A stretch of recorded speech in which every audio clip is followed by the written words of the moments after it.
Russia અને Ukraine વચ્ચેના આ મહાયુદ્ધમાં હવે વધ્યો છે પરમાણુ હથિયારનો ખતરો। પરમાણુ હુમલો થઈ શકે છે, જેનું જોખમ હવે વધી ગયું છે। પુતિને ન્યુક્લિયર ડિફેન્સ ફોર્સ એલર્ટ કરતા સ્થિતિ વણસી। રશિયા અને અમેરિકાએ ન્યુક્લિયર ડિફેન્સ ફોર્સને એલર્ટ કરી છે અને જેને કારણે હવે ખતરો વધી ગયો છે। રશિયાના રાષ્ટ્રપતિ વ્લાદિમીર પુતિને ન્યુક્લિયર ડિફેન્સ ફોર્સને એલર્ટ કરતા સ્થિતિ વણસી ગઈ છે। મહત્વની વાત એ છે કે જે રીતે સ્થિતિ વણસી રહી છે, હવે પરમાણુ હથિયારનો પણ ઉપયોગ કરવામાં આવે તેવી આશંકા વર્તાઈ રહી છે અને પરમાણુ હથિયારનો જો ઉપયોગ થયો તો ફરી એકવાર વિશ્વ એ ધ્વંસ જોશે જે વિશ્વયુદ્ધ 2 વખતે જોવામાં આવ્યું હતું। કીવમાં પણ અત્યારે સ્થિતિ વણસી છે। રાજધાની કીવની પાસે રશિયાએ મિસાઇલ હુમલો કર્યો હતો।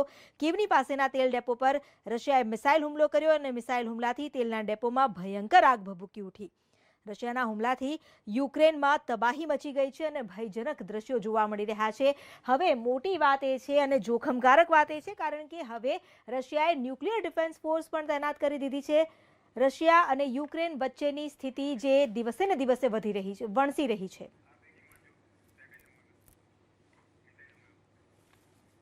તો રાજધાની કીવ પાસે રશિયાએ મિસાઇલ હુમલો કર્યો।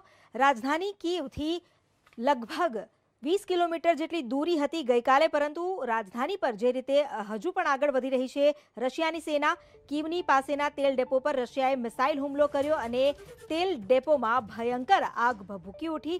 તેલનો ડેપો હોવાને કારણે આ આગ પર કાબુ મેળવવો પણ અત્યારે મુશ્કેલ બન્યો છે। મોટી વાત તો એ છે કે એક તરફ યુદ્ધના જે સ્થિતિ છે તેને લઈને સેના તૈનાત કરી પોતાની રીતે કામગીરી કરી રહી છે। લોકો પણ અત્યારે એટલા જ સતર્ક બન્યા છે અને ટ્રેનિંગ લઈ રહ્યા છે સેનામાં જોડાવા માટે, પરંતુ બીજી તરફ જ્યાં બચાવ માટેની જે કામગીરી છે તે અત્યારે ખોરંભે ચડી છે। આ રીતે જે આગ લાગી છે મિસાઇલ હુમલાથી, તેને કારણે ભયંકર આગથી પણ લોકો હવે બચવા હવાતિયા મારી રહ્યા છે।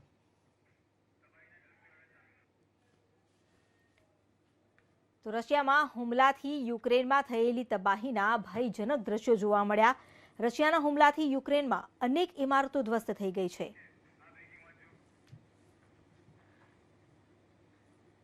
યુક્રેનથી પરત ફરેલા વિદ્યાર્થીઓ સાથે મુખ્યમંત્રી મુલાકાત છે।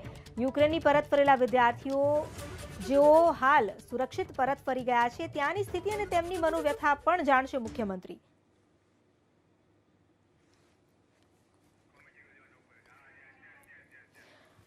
રશિયામાં જ્યાં જે વિદ્યાર્થીઓ ફસાયા હતા તેઓને પરત લાવવા માટે કેન્દ્ર સરકારે પણ જે અભિયાન શરૂ કર્યું છે, ઓપરેશન ગંગા અંતર્ગત કેટલાય વિદ્યાર્થીઓને પરત લાવવામાં આવ્યા છે। ગુજરાતના પણ કેટલાક વિદ્યાર્થીઓ જેઓ પરત ફર્યા છે। યુક્રેનથી પરત ફરેલા વિદ્યાર્થીઓનું મુખ્યમંત્રીએ સ્વાગત કર્યું। આ વિદ્યાર્થીઓ જેઓ કેવી ભયજનક સ્થિતિમાંથી સુરક્ષિત પરત ફર્યા છે, જેને લઈને તેમના પરિવારમાં પણ એક રાહત અને ખુશીની લહેર આવી ગઈ છે। આ વિદ્યાર્થીઓની સુરક્ષા માટે વાલીઓએ સતત સરકારને આજીજી કરી હતી। કેન્દ્ર સરકારે પણ આ વાલીઓની ગુહાર સાંભળી ત્યાંથી વિદ્યાર્થીઓને પરત લાવવા માટે પ્રયાસ કર્યા હતા। અમારી સાથે જોડાઈ ગયા છે સંવાદદાતા નિકુંજ જાની। નિકુંજ, મુખ્યમંત્રીએ યુક્રેનથી પરત ફરેલા વિદ્યાર્થીઓ સાથે મુલાકાત કરી, તેમની સાથે વાત કરી, શું કહી રહ્યા હતા વિદ્યાર્થીઓ અને મુખ્યમંત્રીએ કેવી રીતે દિલાસો આપ્યો? યુક્રેનથી જે દિલ્હી થઈને બેન્ચ સ્વદેશ પરત ફરી હતી તેમાંના રહેલા ગુજરાતના વિદ્યાર્થીઓ આજે ગાંધીનગર પહોંચ્યા। જ્યારે આ વિદ્યાર્થીઓ પહોંચ્યા ત્યારે ખુદ મુખ્યમંત્રી ભૂપેન્દ્ર પટેલ પણ તેમને રિસીવ કરવા માટે અહીં પહોંચ્યા હતા। સાથે શિક્ષણ મંત્રી જીતુ વાઘાણી પણ તેમની સાથે હતા। જે પ્રકારની રશિયા યુક્રેનની તંગદિલીભરી પરિસ્થિતિ વચ્ચે આ ગુજરાતના મેડિકલ ક્ષેત્રે અભ્યાસ કરતા વિદ્યાર્થીઓ અટવાયા હતા। ખાસ તેમને સ્વદેશ પરત લાવવા માટે મિશન ગંગા ભારત સરકારે જે પ્રકારે શરૂ કર્યું છે ને તે હેઠળ એક બેન્ચ વાયા દિલ્હી થઈને અહીં પહોંચી હતી। તે વિદ્યાર્થીઓને આજે મુખ્યમંત્રીએ અહીં તેમને રિસીવ કરી તેમનું સ્વાગત કર્યું। ખાસ જે પ્રકારની પરિસ્થિતિ વચ્ચે વિદ્યાર્થીઓ ફસાયા હતા તેમના માટે, તેમના મોરલને અપ કરવા માટે મહત્વનું ગણી શકાય કે મુખ્યમંત્રી ખુદ અહીં પહોંચ્યા હતા। તેમને વેલકમ કર્યા અને આ વિદ્યાર્થીઓ હવે ગાંધીનગરથી પોતાના જે વિસ્તારની અંદર તેઓ હશે ત્યાં અલગ અલગ વિસ્તારની અંદર આ વિદ્યાર્થીઓ હવે પોતાના ઘરે પહોંચશે। બિલકુલ નિકુંજ, જે વિદ્યાર્થીઓ આવ્યા છે તેમની સાથે વાત પણ થઈ હશે, કેવી સ્થિતિ હતી ત્યાંની અને કેટલા ડર્યા હતા આ વિદ્યાર્થીઓ?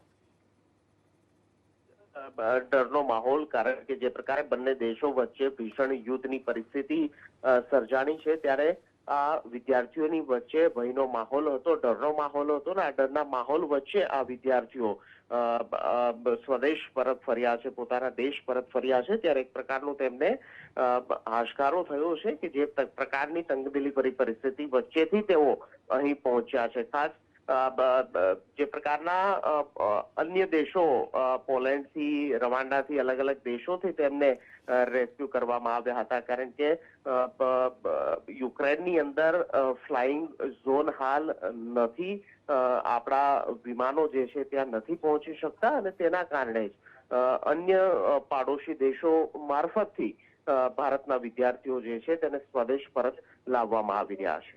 જી નિકુંજ, આભાર આપનો અમારી સાથે જોડાવા બદલ. હાલ તો જે યુક્રેનથી પરત આવેલા વિદ્યાર્થીઓ છે તેઓ ખુશી વ્યક્ત કરી રહ્યા છે, કારણ કે આટલા ડરના માહોલ વચ્ચે અને ખૂબ જ ગભરામણ વચ્ચે જ્યારે પોતાના વતન તેઓ પરત ફર્યા છે, તેઓ ખુશી ચોક્કસથી અનુભવે. સ્વાભાવિક છે, જે રીતે યુક્રેનની સ્થિતિ અત્યારે બની છે અને યુક્રેનમાં અભ્યાસ કરતા આ વિદ્યાર્થીઓ પોતાના ઉજ્જવળ ભવિષ્યના સ્વપ્ન સાથે ત્યાં રહેતા હતા, પરંતુ અચાનક જ ભવિષ્યના જે ઉજ્જવળ સ્વપ્ન હતા ત્યાં આગ લાગી ગઈ હોય તેવું લાગી રહ્યું છે, કારણ કે અત્યારે યુક્રેનની સ્થિતિ એવી બની છે અને સળગતી હાલતમાં છે યુક્રેન, અને ત્યાંથી તેઓ બચીને પરત પોતાના વતન આવ્યા છે.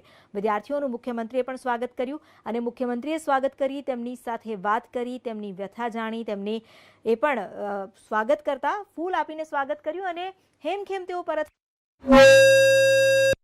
વ્યક્ત કરી.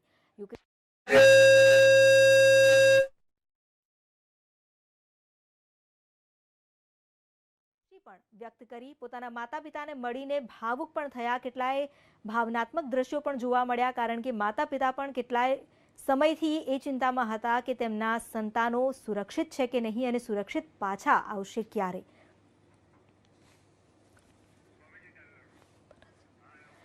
વિદ્યાર્થીઓનું મુખ્યમંત્રીએ સ્વાગત કર્યું, અને કેન્દ્ર સરકારને પણ આ અંગે જે રજૂઆત કરવામાં આવી હતી છેલ્લા ઘણા સમયથી, જે સમયથી યુક્રેન અને રશિયા વચ્ચેનો તણાવ વધ્યો તે સમયથી જ વિદ્યાર્થીઓને પરત લાવવા માટેની વાત ચાલી રહી હતી, પરંતુ યુદ્ધ શરૂ થઈ જવાને કારણે જે એર ઇન્ડિયાની ફ્લાઇટ છે કે ભારત તરફની જે ફ્લાઇટ છે તે યુક્રેન ન જઈ શકે, અને તેને કારણે એક આખું મોટું ઓપરેશન પાર પાડવામાં આવ્યું. એ વિદ્યાર્થીઓ જેઓ યુક્રેનમાં હતા, જેઓને પશ્ચિમી સરહદ પાસેના આવેલા દેશોમાં મોકલવામાં આવ્યા, હંગેરી અને અલગ અલગ દેશો કે જ્યાંથી આ વિદ્યાર્થીઓને ભારત પરત લાવવામાં આવ્યા છે, જેને માટે કેન્દ્ર સરકારે ઓપરેશન ગંગાને આકાર આપ્યો છે, અને આ ઓપરેશન ગંગા અંતર્ગત અલગ અલગ ફ્લાઇટ જે ગઈ અને આ ફ્લાઇટમાં વિદ્યાર્થીઓને પરત લાવવામાં આવ્યા.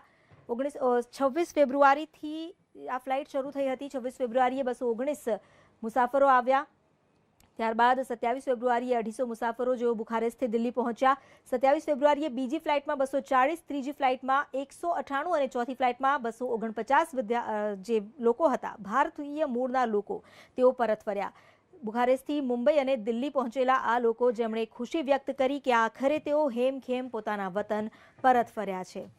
वापस आ रहे छात्रों के चेहरे पे चमक है तो घर वालों के चेहरे पे इतनी खुशी है कि जिसका कोई अंदाजा नहीं लगाया जा सकता. तमाम मुश्किलों में फंसे छात्र आज जब ऑपरेशन गंगा की 5वीं फ्लाइट से दिल्ली पहुंचे हैं, उसके बाद से परिवार का इंतजार खत्म हुआ है. तो हम बात करते हैं परिवार से ही कि क्या सिचुएशन थी, क्या हालात थे, अभी कैसा महसूस हो रहा है. ये हमारे साथ छात्रा मौजूद है जो कि यूक्रेन में पढ़ाई करती थी. नाम क्या है आपका और आप वहाँ यूक्रेन में कहाँ रहते?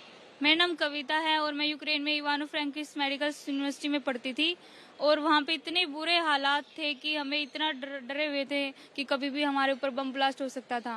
वहाँ पे बिल्डिंगों पे बम ब्लास्ट हुए हैं और हमें बंकर में रहने के लिए बोला गया. हम इनफैक्ट रात को 2 बजे भी यूनिवर्सिटी में गए हैं छुपने के लिए कि कोई हमारे ऊपर बम ब्लास्ट ना हो जाए. हम हॉस्टल में, गवर्नमेंट हॉस्टल में थे, तब भी हम सेफ नहीं थे, और हम वहाँ पे खुद की रिस्क पे हम वहाँ पे बॉर्डर पे गए हैं और गाड़ी करके, और वहाँ पे हमें 9 किलोमीटर दूर उतारा गया. वहाँ से हम पैदल चले हैं बॉर्डर तक. हमें पता नहीं था हमारा सामान लेके हम कैसे चले हैं. हमारा सामान भी छूट गया है वहाँ पे. हमारे बस हमें डॉक्यूमेंट्स है जो वो बच पाए हैं. केवल जान बचा करके जान बचा करके हम वापस आए हैं. वहाँ बता रहे हैं कि वहाँ पे काफी लोगों की भीड़ है, बॉर्डर तक आप लोग पैदल जा रहे हैं. अभी वहाँ क्या हालात है जो बॉर्डर के पास की? अगर हमारे दोस्त है वो, मेरे सिर्फ हम 2 दोस्त आ पाए हैं. हमारे 6 गाड़ियाँ थी, हमारी 6 बस करके आए थे हम. वो बाकी बच्चे अभी फंसे हुए हैं वहाँ पे, आ नहीं पाए हैं बिल्कुल भी. वो अभी फंसे हुए हैं, वहाँ पे हमें कांटेक्ट भी नहीं हो पा रहा है। हमने ग्रुप में कांटेक्ट डाले हैं उनके कि वो हमें मिल जाए तो वो हमें कांटेक्ट करें, क्योंकि फ़ोन भी नहीं है और गवर्नमेंट ने वहाँ पे पानी के लिए भी नहीं कुछ कर रखा है। बस ये था कि एम्बेसी ने वहाँ पे हमारे लिए गाड़ियाँ भेज दी थी, बसें भेज दी थी, तो हम बैठ के उसमें आ गए थे। यानी कि जो बेसिक सुविधाएं हैं वो नहीं है, बिल्कुल भी पानी की नहीं है, बाथरूम की सुविधाएं नहीं है, बिल्कुल भी। वहाँ पे बॉर्डर पे बहुत बुरे हालात हैं। ऐसे ही बच्चे रोड पे सो रहे हैं, बिल्कुल ही गाड़ियों में और फर्शों पे गिरे हुए हैं, और सामान तो छूट गए हैं, कुछ भी ना खाने की ना पीने की, बस जान बचा के भाग रहे हैं बस। कविता, अभी आप देश वापस लौट गई हैं, इस बात की खुशी तो बहुत होगी आपको, और क्या कहना चाहेंगे इसको शुक्रिया कहना चाहेंगे, क्या बोलना है?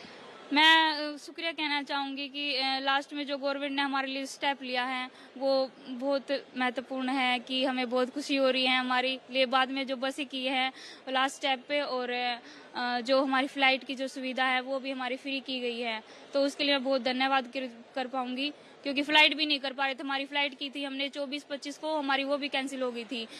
हाँ जी, देखिए ये वापस लौटी खुशी, और पिता भी हैं हमारे साथ इनके। सर, बेटी वापस आई है, क्या कहेंगे? अब अच्छा महसूस हो रहा है, ठीक। डर तो काफी लग रहा होगा जब वहाँ पे? हाँ, बहुत डर लग रहा था। जब बात होती थी ये क्या बताइए आपको, क्या? बस यही कह रहे थे कि भाई सेफ रहो, जैसे भी जैसे मौका मिलेगा। हमने फ्लाइट बुक करवाई, लेकिन वो टिकट कैंसिल हो गई बाद में। फिर अपने आप में चलो दोबारा इनका नंबर लग गया, ये अपने पैसे से बस में आई वहाँ से, और बस में आने के बाद में है ना, बॉर्डर पे इनने कहा कि हम बहुत मुश्किल से क्रॉस कर पाए हैं बॉर्डर से। मैं चलो ठीक है, इनके साथी थे वो भी छूट गए थे, तो चलो अब आ गई है। बहुत बहुत धन्यवाद। आप भावुक लग रहे हैं बहुत। हाँ जी, आप क्या बोल रहे हैं? बस उम्मीद है कि वो जो मेरे दोस्त है वो 2 या 3 दिन में पहुंच जाए, बस अभी कांटेक्ट नहीं हो पा रहा है उनसे। अब देखिए जो लोग यहाँ पहुंच गए, अब उनको चिंता सता रही है अपने दोस्तों की, जो कि वहाँ फंसे हुए हैं। जैसा कि कविता बता रही थी कि कई ऐसे दोस्त हैं जिनके बारे में पता ही नहीं कि वो है कहाँ, क्योंकि लंबी लंबी लाइनें लगी हैं, और जो बेसिक सुविधाएं होती हैं, पीने के पानी की सुविधा नहीं है। यहाँ तक कि बता रहे हैं कि जो वॉशरूम्स की व्यवस्था है वो भी वहाँ पे नहीं है। लेकिन साथ ही साथ इस चीज के लिए शुक्रिया अदा भी कर रही हैं कि देश सही सलामत वापस लौट आई हैं, तमाम परेशानियों को पीछे धकेलते हुए आज अपने परिवार के साथ है, पिता के साथ है। परिवार भावुक है, खुशी बेहद है, लेकिन साथ साथ अपने साथियों के लिए काफी चिंता भी है। कैमरा पर्सन अजय तिवारी के साथ निवेदिता शांडिल, एबीपी न्यूज़ दिल्ली। તો યુક્રેનથી ભારત પરત ફરેલા વિદ્યાર્થીઓ જેમણે પોતાની આપવીતી કહી છે કેવી પરિસ્થિતિમાંથી તેઓ પસાર થઈને ભારત આવ્યા છે અને પરત આવીને તેમણે જે ખુશી વ્યક્ત કરી છે। રાત્રે 8:30 વાગે હું તો બોલીશમાં મોટો ખુલાસો, સોદાગર કોણ?